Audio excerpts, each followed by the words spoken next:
રાતનો પરસો bus driver સાથે બનેલી ઘટના। રાતનો અંધકાર ધીમે ધીમે અમરેલી શહેર પર ફેલાઈ રહ્યો હતો। આ બસ સ્ટેશનની લાઇટો ચમકતી હતી। છેલ્લી બસ રાજુલા રૂટ માટે તૈયાર ઊભી હતી। આ બસનો રંગ થોડો જૂનો હતો। ડ્રાઈવર અરવિંદ સ્ટેરિંગ પાસે બેઠો હતો। ચહેરા પર દિવસભરના સફરના થાકની લકીરો હતી। પરંતુ આંખોમાં એક અજબ શાંતિ હતી। તેની આંગળીઓ સ્ટેરિંગને એવી રીતે પકડી રાખતી હતી જાણે તે માત્ર વાહન નથી પરંતુ જવાબદારી અને સેવા છે। તેની સાથે કંડક્ટર પ્રભુદાસ મુસાફરોની યાદી ચકાસતો ઊભો હતો। પ્રભુદાસનું વ્યક્તિત્વ નમ્ર અને અવાજ દમદાર। ગળામાં તુલસીની માળા અને કપાળ પર કેસરી તિલક। બંનેની જોડી એવી લાગતી કે ભગવાનની આસ્થામાં ચાલતા સેવક અને કર્તવ્યનિષ્ઠ માણસનો મેળાપ। બસમાં મુસાફરો એક પછી એક ચડતા ગયા। કોઈના હાથમાં શાકભાજીના થેલા, કોઈના ખભે અભ્યાસના થેલા, કોઈના ચહેરા પર ઘરે પહોંચવાની ઉતાવળ। બસ ભરાતી ગઈ અને અંદર હળવા અવાજોનો ગણગણાટ શરૂ થયો। અરવિંદે બસ ચાલુ કરતા પહેલા મનમાં માતાજીનું નામ લીધું। બસના એન્જિનનો અવાજ પણ એક ક્ષણ માટે મંદિરના મંત્ર જેવો લાગ્યો। અરવિંદ બસ ચલાવતા પહેલા હંમેશા કહેતો કે રસ્તા પર જે ચાલે છે તે માત્ર યાત્રા નથી પરંતુ જીવનનો પુલ છે। પ્રભુદાસ દરેકને સમજાવતો કે મુસાફરોનું સન્માન કરવું એ પણ પુણ્ય છે। બસ શહેર છોડીને બહાર નીકળે ત્યારે રસ્તાની બંને બાજુ વૃક્ષોની કાળી છાયા દેખાવા લાગી। શિયાળાની ઠંડી હવામાં એક કાંપતી તીવ્રતા હતી। ધીમે ધીમે બસ સાલડી તરફ આગળ વધી। બસના કાચ પર ઠંડા ઝાકળના ટીપા સોંટતા જતા હતા અને બહારનો નજારો વધુ ધૂંધળો બનતો ગયો। બસમાં બેઠેલી વૃદ્ધ મહિલા મોહિનીબા જે ગામમાં ભજન મંડળીની આગેવાન ગણાતી આજે કંઈક વધુ જ મૌન હતી। તેની આંખો બહારના અંધકારમાં અટવાયેલી। પ્રભુદાસે તેમની પાસે જઈ કારણ પૂછ્યું। ત્યારે મોહિનીબાઈએ ધીમા કંપતા અવાજે કહ્યું કે આજ રૂટ પર વર્ષો પહેલા રાત્રે એક અકસ્માત થયો હતો જેમાં ઘણા જીવ જોખમમાં આવ્યા હતા। તે રાતે પણ ભગવાને જ બચાવ કર્યો હતો। પ્રભુદાસે તેમને શાંતિ આપી અને પાણી આપ્યું। પરંતુ અંદર મનમાં એક હળવો ડર પણ જાગ્યો। બસ સાલડી અને લીલિયા વચ્ચેના જંગલ જેવા વિસ્તારમાં પહોંચી ત્યારે પવનનો અવાજ વધુ તીવ્ર બન્યો। જાણે રાત પોતે કોઈ સંદેશ બોલતી હોય। બસના આગળના ટાયર નીચે અચાનક જોરદાર ધડાકો થયો। અવાજ એવો કે જાણે પથ્થર ફાટ્યો હોય। અરવિંદે તરત બ્રેક મારી બસ એક બાજુ ઊભી કરી। મુસાફરોમાં ફફડાટ ફેલાયો। કોઈએ કહ્યું કે આ વિસ્તાર ચોરી અને લૂંટ માટે જાણીતો છે। કોઈએ કંપતા અવાજે કહ્યું કે આ રસ્તા પર અજબ શક્તિઓ વસે છે। કોઈએ ભગવાનને યાદ કરીને હાથ જોડ્યા। અરવિંદે નીચે ઉતરી તપાસ્યું તો ટાયરમાં એક મોટો લોખંડનો ખીલો ફસાયેલો હતો। ખીલા પર કાટ લાગેલો। ટાયરમાંથી હવા ઝડપથી ખાલી થતી। અરવિંદના હાથ ઠંડીથી સૂન થતા। છતાં તેણે ટાયર બદલવાનું શરૂ કર્યું। પ્રભુદાસ પણ નીચે ઉતર્યો અને મોબાઈલની લાઇટથી મદદ કરતો રહ્યો। લાઇટ ધીમે ધીમે ઓછી થવા લાગી અને અંધકાર વધુ ઘેરો બનતો ગયો। અરવિંદના મનમાં હવે થાક ઓછો અને ચિંતા વધુ। કારણ કે વધારાનું ટાયર તો હતું પણ રસ્તો અસમાન અને જમીન નરમ। અચાનક જંગલની વચ્ચે કામ કરવું સહેલું નહોતું। મુસાફરો બસની અંદર બેઠા પણ શાંતિ ક્યાંય નહોતી। પ્રભુદાસ દરેકને અંદર રહેવા કહેતો રહ્યો અને તેમને વિશ્વાસ અપાવતો કે ડ્રાઈવર ટાયર બદલી લેશે। પરંતુ અંધકારમાં ટાયર બદલતા બંનેને વારંવાર માતાજીનું નામ જ બસાવતું રહ્યું। બસના પાછળના ભાગે બેઠેલો યુવાન માધવ જે સુરતથી ગામ આવતો હતો તેને લાગ્યું કે રાત કંઈક અણધાર્યું કરવા તૈયાર છે। બસની બાજુમાં ઝાડીઓ હલતી ત્યારે મુસાફરોના શ્વાસ અટકી જતા। કોઈના ફોનમાં નેટવર્ક નહોતું, કોઈ પાસે પૂરતી લાઇટ નહોતી। અરવિંદનું મન અડગ રાખવા તેણે ઊંચા સ્વરમાં કહ્યું કે જ્યાં ભગવાનનું નામ હોય ત્યાં સંકટ પણ પીછેહઠ કરે છે। અરવિંદ અને પ્રભુદાસે ટાયર કાઢીને વધારાનું ટાયર લગાવવાનો પ્રયત્ન કર્યો, પણ બસના નીચેનો વાયર ઘસાઈને અડધો તૂટેલો હતો. જે તેમણે હજી જોયો નહોતો. અરવિંદના મનમાં એક ક્ષણ આવ્યું કે આ માત્ર ટાયરનું સંકટ છે કે આગળ કોઈ મોટો જોખમ છુપાયેલ છે. તે વિચારે તે પહેલા પ્રભુદાસે કહ્યું કે પહેલા કર્તવ્ય પછી વિચાર. બંને વધુ મહેનત સાથે કામ ચાલુ રાખ્યું. પરંતુ લોખંડનો ખીલો કાઢતા સમયે અરવિંદના હાથમાંથી લોહીના નાના ટીપા જમીન પર પડ્યા. ઠંડા પવનમાં લોહી પણ તરત જ સુકાઈ જતું. આ દ્રશ્ય જોઈ બસની અંદર બેઠેલી મહિલા સંપાબેન રડવા લાગી અને કહ્યું કે ભગવાન આજે કોઈ મોટી કસોટી લઈ રહ્યા છે. બસની અંદર બેઠેલા વૃદ્ધ નાનજી કાકા બોલ્યા કે આ કસોટી પછી જ કૃપા આવે છે. અરવિંદે તેમની વાત સાંભળી મનમાં શક્તિ મેળવી. બસની અંદર હવે સૌના હોઠ પર માતાજીનું નામ. અરવિંદના મનમાં સતત ઘંટનાદ જેવો જપ ચાલતો. બસમાં બેઠેલા વિદ્યાર્થીઓ કીર્તન અને જલ્પા એકબીજાના હાથ પકડીને બેઠા. તેમને લાગ્યું કે આ રાત જીવનની કોઈ અજાણી પરીક્ષા લખી રહી છે. બસના કાચ પર બહારના અંધકારની વચ્ચે કોઈ પ્રકાશની હળવી રેખા દેખાઈ જાય તો મુસાફરો ચોંકી જતા. પરંતુ અરવિંદ અને પ્રભુદાસને આ બધું દૂરથી સંભળાતું, પણ નજર માત્ર ટાયર પર હતી. રસ્તાની વચ્ચે ઈમાનદારી અને કર્તવ્યની લડાઈ ચાલતી હતી. અરવિંદે વિચાર્યું કે જો આજે ટાયર બદલાઈ ગયું તો પણ બસ સુરક્ષિત રીતે ગામ પહોંચવી એ મોટું પુણ્ય હશે. બંને ટાયર બદલી લેશે એવો વિશ્વાસ આપીને કામ ચાલુ રાખ્યું. ચાલડી અને લીલિયા વચ્ચેનો રસ્તો હવે પૂરી રીતે અંધકારની ચાદરમાં લપેટાઈ ગયો હતો. શિયાળાની રાત પોતાની તીવ્રતા બતાવી રહી હતી. બસની બહાર માત્ર સુસવાટો મારતો પવન અને હાલતા ઝાડોની છાયા સિવાય કશું દેખાતું નહોતું. બસનું ટાયર બદલાઈ ગયું હતું. પરંતુ મુસાફરોના મનમાં જાગેલો ડર હજુ શાંત થયો નહોતો.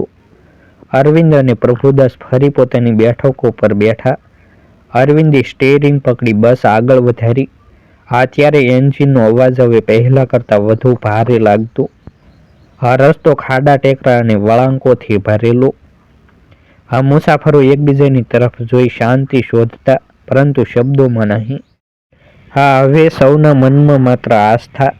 અચાનક જ બસની અંદર બેઠેલી મોહિનીબાઈની નજર સામેના કાચ પર ફરી અટકી. તેમની આંખો ચોંકી ઉઠી. કારણ કે બહારના રસ્તા પરથી ઘંટનાદ જેવો અવાજ સંભળાયો. અવાજ ખૂબ દૂરનો પણ સ્પષ્ટ. રાત્રે આ અવાજ કેમ અને ક્યાંથી? બસની અંદર બેઠેલા સૌ ચોંકી ગયા. કોઈએ ફફડતા અવાજે કહ્યું કે આ અવાજ કોઈ સામાન્ય નથી. પરંતુ મોહિનીબાઈએ હાથ જોડીને કહ્યું કે આ અવાજ તો કોઈ દેવસ્થાનનો લાગે છે. અરવિંદ અને પ્રભુદાસે પણ અવાજ સાંભળ્યો. અરવિંદનું મન એક ક્ષણ માટે વિચલિત થયું. પરંતુ તેણે બસ અટકાવી નહીં. કારણ કે તેને લાગ્યું કે રાત્રિની સફરમાં બસને વારંવાર અટકાવી એ મુસાફરો માટે જોખમ વધારી શકે. પરંતુ અવાજ ફરી આવ્યો, અને આ વખતે જાણે બસને જ બોલાવતો હોય એવી સ્પષ્ટતા સાથે. બસ હવે એક નાનકડા ગામ ખાખરવાડી નજીક પહોંચી. જ્યાં રસ્તાની બાજુએ ઝાડોની વચ્ચે એક જૂનું અને નાનું માતાજીનું સ્થાન હતું. સ્થાન ખૂબ પ્રાચીન. દિવાલો પર જૂના દીવાઓના ધુમાડાના કાળા નિશાન, અને બહાર એક જર્જરિત પણ અવાજમાં જીવંત ઘંટ. ઘંટ પવનથી નહીં, પરંતુ જાણે કોઈ અદૃશ્ય શક્તિથી વાગતો હોય એમ સતત અને એકસરખા તાલે વાગતું. બસની અંદર બેઠેલા માધવ અને સંપાબહેન હવે વધુ જ બેસીન. કારણ કે રાત્રે અહીં ઘંટ કોણ વગાડે? પ્રભુદાસે અરવિંદને કહ્યું કે આ સ્થાન પાસે થોડું રોકાઈને કોઈ મદદ મળી શકે કે કેમ તે જોવું જોઈએ. અરવિંદે પણ અંદર એક દિવ્ય ખેંચાણ અનુભવ્યું. જાણે કોઈ અનદેખો હાથ બસની દિશા બદલી રહ્યો હોય. તેણે બસને ધીમે ધીમે માતાજીના સ્થાન પાસેની ખુલ્લી જમીન પર ઊભી રાખી. બસના દરવાજા ખોલ્યા. ત્યારે ઠંડી હવા સીધી અંદર ધસી. મુસાફરોમાં મિશ્ર ભાવ, ડર પણ હતો અને આસ્થા પણ. આ પ્રભુદાસ અને અરવિંદ નીચે ઉતર્યા. તેમની સામે ઝાડીઓ હલાવતા હલાવતા એક યુવાન બહાર આવ્યો. નામ હીરાલાલ, ઉંમર લગભગ 30 વર્ષ. શરીર પર સફેદ ધોતિયું અને ખભે ખાદી જેવી શાલ, હાથમાં નાની ટોર્ચ અને ચહેરા પર સહજ સ્મિત. તેણે કહ્યું કે આજે રાતે ઘંટ વાગ્યો ત્યારે તેને લાગ્યું કે કોઈ મુશ્કેલીમાં છે. તેથી તે બહાર આવ્યો. અરવિંદે ટાયર ફાટવાની અને રાત્રિ સફરના સંકટની વાત કરી. હીરાલાલે તરત જ કહ્યું કે માતાજીનું સ્થાન મદદ માટે છે. બંને અંદર જઈ દીવો પ્રગટાવ્યો. દીવો બહુ ધીમો પણ સ્થિર, જાણે આસ્થાનો સંદેશ આપતો હોય કે અંધકાર બહાર હોય તો પણ પ્રકાશ અંદર જીવંત છે. હીરાલાલે બહાર આવી 3 મોટા લાકડાના પાટિયા લાવી રસ્તાની બાજુએ ગોઠવ્યા. કહ્યું કે બસનું તૂટેલું વાયર તપાસવું જરૂરી છે. કારણ કે રાત્રિ સફરમાં નાનકડી ખામી પણ મોટું જોખમ બની શકે. અરવિંદ અને પ્રભુદાસ બસની નીચે ઘૂસી તપાસ કરે તો બ્રેક લાઇન પાસેનો વાયર ઘસાઈને લગભગ તૂટેલો. જો બસ થોડું વધુ ચાલી હોત તો અકસ્માત નિશ્ચિત. અરવિંદના શરીરમાં એક ઝટકો દોડ્યો. તો માત્ર ટાયરનું સંકટ નહોતું, તો કોઈ મોટા અકસ્માતનું પૂર્વ સંકેત. પ્રભુદાસે પણ માતાજીનું નામ લઈ વાયરને તાત્કાલિક મજબૂત બાંધી દીધો. હીરાલાલે દોરી અને કાગળનો ટુકડો આપ્યો, જેનાથી વાયર થોડો સમય સુરક્ષિત થઈ ગયો. પરંતુ આ બધું કરતી વખતે બહાર ઘંટ સતત વાગતો રહ્યો. મુસાફરો દૂરથી આ દ્રશ્ય જોઈ રહ્યા હતા. બસની અંદર બેઠેલા નાનજી કાકાએ કહ્યું કે આજે ભગવાને બસને મોટી આપત્તિથી બચાવી. ઘંટનો અવાજ એ માત્ર સંકેત નહીં પરંતુ રાત્રિ રક્ષાનો આદેશ હતો. બસમાં બેઠેલા કીર્તન અને જલપાવે ઘંટની દિશા તરફ જોઈ શ્રદ્ધામાં ડૂબેલા. તેમને લાગ્યું કે આ ઘટના તેમના જીવનમાં આસ્થા વધુ મજબૂત બનાવશે. વાયર મજબૂત બંધાયા પછી અરવિંદ બહાર આવ્યો, હાથ ધ્રુજતા છતાં ચહેરા પર એક દિવ્ય શાંતિ. તેણે હીરાલાલનો આભાર માન્યો, પરંતુ હીરાલાલે કહ્યું કે આભાર તેનો નહીં પરંતુ માતાજીને. કારણ કે તે તો માત્ર સાધન છે. સાચી મદદ તો ઉપરથી જ આવી છે. બસ હવે ફરી આગળ વધે છે. કોઈએ કહ્યું કે જો માતાજીનો સંકેત ન મળ્યો હોત તો રાત કંઈક અલગ જ લખી દેત. અરવિંદે કહ્યું કે રાત માત્ર સફરની નહીં પરંતુ જીવનની પણ પરીક્ષા હતી. બસ લીલિયા પાસેના મોટા પુલ તરફ પહોંચે ત્યારે પવન વધુ જોરદાર, પરંતુ આ વખતે મુસાફરોના મનમાં ડર નહોતો. તેઓ ઘંટના અવાજને માતાજીની રક્ષા તરીકે યાદ કરતા. બસ હવે સાવરકુંડલા નજીક પહોંચી ત્યારે રસ્તા પર અચાનક એક ગાય સામે આવી. અરવિંદે તરત જ બ્રેક મારી. ગાય બસી ગઈ. મુસાફરોએ કહ્યું કે આજે તો 2 વખત બચાવ થયો. એક વખત ખીલાથી, બીજી વખત ગાયથી. પરંતુ અરવિંદે કહ્યું કે બચાવ તો માત્ર અકસ્માતથી નહીં પરંતુ જીવની સેવા દ્વારા પણ થયો છે. કારણ કે ગાયને બચાવવું એ પણ માતાજીની સેવા સમાન છે. બસ રાજુલા સ્ટેશન પર પહોંચે ત્યારે સૌના ચહેરા પર રાહત. મોહિનીબા બોલ્યા કે ભગવાન રાતે પણ રસ્તા પર જાગતા હોય છે. બસ હવે મુસાફરોની યાદોમાં સ્થાન લઈ ગઈ હતી. સવારનું પહેલું સૂર્યકિરણ રાજુલા ડેપોમાં પડ્યું ત્યારે રાત્રિની ઘટના હવે માત્ર યાદ નહીં પરંતુ ચર્ચાનો વિષય બની ગઈ હતી. અરવિંદ અને પ્રભુદાસ બસમાંથી ઉતર્યા. બંનેના કપાળ પર હજી પણ રાત્રિ સફરની ઠંડક અને કસોટીનો અણસાર હતો. ડેપોના ટાયર તપાસનાર મિકેનિક જગદીશભાઈ બસની નીચે જોઈને ચોંકી ઉઠ્યા. તેમણે કહ્યું કે બ્રેક લાઇન પાસેનો વાયર એટલો ઘસાઈ ગયો હતો કે વધુ 5-7 મિનિટ બસ ચાલી હોત તો ભયંકર અકસ્માત થાત. અરવિંદ અને પ્રભુદાસ એકબીજાને જોઈ રહ્યા. બંનેના રૂંવાડા ઊભા થઈ ગયા. કારણ કે રાતે જ્યારે તેઓ માતાજીના સ્થાન પાસે વાયર બાંધતા હતા ત્યારે તેમને લાગ્યું હતું કે નાની મદદ છે. પરંતુ હવે સમજાયું કે એ મદદ તો અનેક જીવ બચાવવાનો દિવ્ય હેતુ લઈને આવી હતી. પ્રભુદાસે કહ્યું કે ઘંટનો અવાજ અમને બસ અટકાવવાનો નહીં પરંતુ આપત્તિ અટકાવવાનો આદેશ આપતો હતો. આ જગદીશભાઈએ બસના ટાયર અને વાયર મજબૂત કરીને કહ્યું કે આ રાત્રિની ઘટના સામાન્ય સંજોગો નથી, આ તો ઉપરવાળા હાથની રચના હતી. અરવિંદ તરત જ ડેપોના નજીક આવેલા ખોડિયાર માતાજીના મંદિર તરફ ચાલ્યો. આ પ્રભુદાસ પણ પાછળ. આ મંદિરના પગથિયા પર પહોંચતા જ અરવિંદે માતાજીને મનમાં સંબોધીને કહ્યું કે જો આ જીવ બસાવવાનો સંકેત આપનો હતો તો હવે મને શક્તિ આપો કે આ ઘટના વધુ લોકો સુધી સાચી રીતે પહોંચે, જેથી કોઈ પણ માણસ રસ્તા પર સેવા કરતા સમયે ડરે નહીં. પ્રભુદાસે પણ ઘંટ સામે જોઈ પ્રણામ કરીને કહ્યું કે જીવનની સાચી સેવા એ જ છે જ્યાં રસ્તો પણ મંદિર બની જાય. ડ્રાઈવર અને કંડક્ટર બંનેના મનમાં હવે એક નવા સંકલ્પનો દીવો પ્રગટ્યો હતો. ઘરે પહોંચતા જ અરવિંદની પત્ની લીલાવતી પૂજા થાળી લઈને ઊભી હતી. અરવિંદે આખી રાત્રિની ઘટના વર્ણવી. લીલાવતીની આંખો ભીની થઈ ગઈ અને તેમણે કહ્યું કે ભગવાન જેને પસંદ કરે છે તેને જ કસોટી આપે છે. પરંતુ કસોટી પછીની કૃપા આખી દુનિયાને બદલી નાખવાની શક્તિ ધરાવે છે. આ ઘટના હવે અરવિંદના ગામ સુધી પહોંચી ગઈ હતી. ગામના સરપંચ ભાનુભાઈએ બંનેને સન્માન સાથે બોલાવ્યા. ગામના ચોકમાં મોટી સભા ગોઠવાઈ.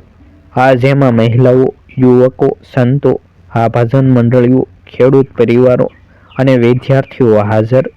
અરવિંદે કહ્યું કે હું તો માત્ર બસ ચલાવતો સેવક છું, પરંતુ રાતે માતાજીના સ્થાનેથી મળેલો સંકેત અને મદદ એ માત્ર એક ટાયર ફાટવાનું નિવારણ નહોતું, એ તો અનેક જીવ બસાવવાનો દિવ્ય સંદેશ હતો. પ્રભુદાસે ઉમેર્યું કે રાતે અમે ખીલો કાઢતા અને વાયર બાંધતા સમયે બસના નીચે લોહીના ટીપા પડ્યા હતા. એ લોહી અમારા શરીરનું નહીં, પરંતુ કર્તવ્યની પરીક્ષાનું હતું. ગામમાં સાંભળીને મૌન છવાઈ ગયું. પછી તાળીઓ અને જયનાદ ગુંજી ઉઠ્યા. એક વૃદ્ધ સંત રતનદાસ બાપુ બોલ્યા કે ભગવાન ઘંટ વગાડે છે તો પવનથી નહીં, પરંતુ માણસના કર્તવ્યને જાગૃત કરવા. ગંગાબા પણ સભામાં હાજર. તેમણે કહ્યું કે મેં તો વર્ષો પહેલા આ રૂટ પર ચમત્કાર જોયો હતો, પરંતુ ગઈ રાતે જે બન્યું તે તો ભક્તિની જીવંત પરીક્ષા હતી. ગામના યુવક કીર્તને કહ્યું કે હું પણ બસ ડ્રાઈવર બનવા માંગતો હતો, પરંતુ પરિવાર કહેતું કે તેમાં કાયમી જોખમ રહે છે. આજે સમજાયું કે આ તો સેવા છે, જેનાથી રસ્તો પણ પવિત્ર બને છે. ગામની મહિલા સંપાબહેન બોલ્યા કે જે માણસ રાત્રિના અંધકારમાં પણ ઈમાનદારીથી પોતાનું કર્તવ્ય કરે છે, તે ભગવાનનો સાચો સેવક કહેવાય. સરપંચ ભાનુભાઈએ કહ્યું કે આજે અમે અરવિંદને માત્ર ડ્રાઈવર નહીં, પરંતુ રાત્રિ રક્ષકનું બિરુદ આપીએ છીએ. કારણ કે તેણે બ્રેક લાઇનના વાયર બાંધી બસને માત્ર ડેપો સુધી નહીં, પરંતુ જીવ બસાવવાના હેતુ સુધી પહોંચાડી છે. સભામાં બેઠેલા સૌએ અરવિંદ અને પ્રભુદાસને શાલ અને ફૂલમાળા સાથે સન્માન આપ્યું. બંનેએ કહ્યું કે આ સન્માન અમારું નહીં, પરંતુ આસ્થાનું છે. કારણ કે ભગવાન રસ્તા પર પણ એટલા જ જાગતા હોય છે જેટલા મંદિરમાં. રતનદાસ બાપુએ કહ્યું કે આ ઘટના માત્ર બસની નથી, પરંતુ સમાજની પણ છે. કારણ કે જ્યાં ડર હોય ત્યાં ભગવાન વિશ્વાસ બનીને આવે છે. જ્યાં અહંકાર હોય ત્યાં તે ન્યાય બનીને ઉભરે છે. જ્યાં અંધકાર હોય ત્યાં તે દીવો બનીને પ્રગટે છે. અને જ્યાં સેવા હોય ત્યાં તે સાક્ષાત હાજરી બની જાય છે. લોકો હવે દરેક રાત્રે મુસાફરી શરૂ કરતા પહેલા માતાજીનું નામ લઈ ઘંટ સામે જોઈ પ્રણામ કરતા.